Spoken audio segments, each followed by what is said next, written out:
ধরকি সাগর মাঝে আর সাগর মাঝে ধরকি আর ও ওরে ত্রিফোন নাই মেয়ে ফোন দিই আমি আর একটা সরজিতি করো আর এদের ব্যবহার করি আর মারিছি মাছ তার দেখাতে বাসে প্রথম মারি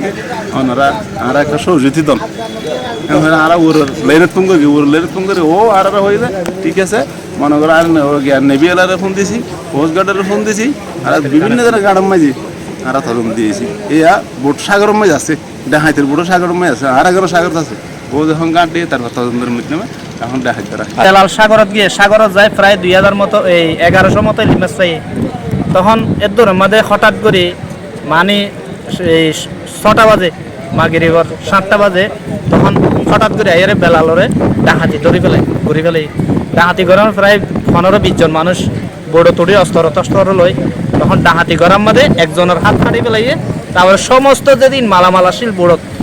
মিশিং জাতীয় হইতে শুরু করে জাল হইতে সমস্ত মালামাল প্লেট ব্যাগিন পাল্টাইলে ফেলাই অভিযান চালাই আলহামদুলিল্লাহ ডাহাত সহকারে বোট সহকারে তৈরি ফেলাই এখন ডাকাতি করছে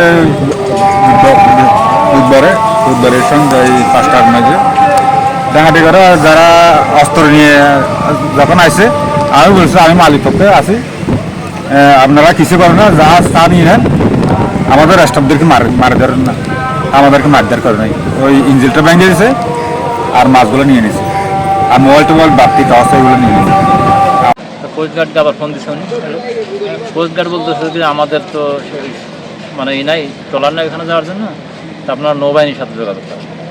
তা আবার ওইখান থেকে ওই টিবল লাইনের থেকে আবার নৌবাহিনীর সাথে যোগাযোগ করতেছে ওই নৌবাহিনী আবার সেম কথাই বলতেছে আপনার ওই কোস্ট গার্ডের সাথে যোগাযোগ করেন প্রায় আধা ঘন্টার মতো কথাবার্তা মানে ওনাদেরই দেখে আমরা বললাম যদি পারেন সাহায্য করেন নাহলে আমাকে লাইন কেটেছে তারপরে আমরা আবার ওই আমাদের এলাকায় ফোন করছি ফোন করার পরে রাত 3টার দিকে আমাদের এলাকার থেকে একটা ট্রলার দেয় এবং ওখানে কতগুলো পতনশীল মাছ ছিল ভ্যারাইটিস মাছ হ্যাঁ বিভিন্ন মাছ ফিশারি মাছ ছিল ওই মাছগুলোকে উপজেলা সিনিয়র মৎস্য কর্মকর্তাকে উপস্থিতিতে উন্মুক্ত নিলাম ডাক দেওয়া হয়েছে উন্মুক্ত নিলামে মাছগুলো ব্যাট সহ 2,80,000 টাকা মতো দামে কিনে নিয়েছে স্থানীয় ব্যবসায়ী।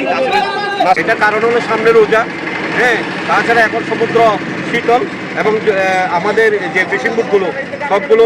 কাছাকাছি ফিশিং করতেছে এবং এই যে ফিশিং বুটগুলো কাছাকাছি ফিশিং করতেছে সবগুলো ক্ষুদ্র জেলে বিশেষ করে ক্ষুদ্র শ্রেণীর জেলে যারা খুব অসহায় জেলে যাদের মহাজনের কাছে দাদনদারের কাছে তারা যারা জিম্বি এই ধরনের জেলেরা এই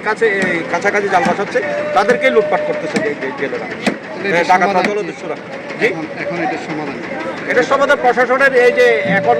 কোস্টগার্ড একটা ভূমিকা রাখলো নৌবাহিনী একটা ভূমিকা রাখলো এই ধরনের অভিযান যদি বারবার হতে থাকে এবং এদের তৎপরতা যে ডাকাতরা তো কেউ আজ সাগরে বসবাস করে না এরা কুলেই বসবাস করে এবং এদের কিছু মাস্টার মাইন্ড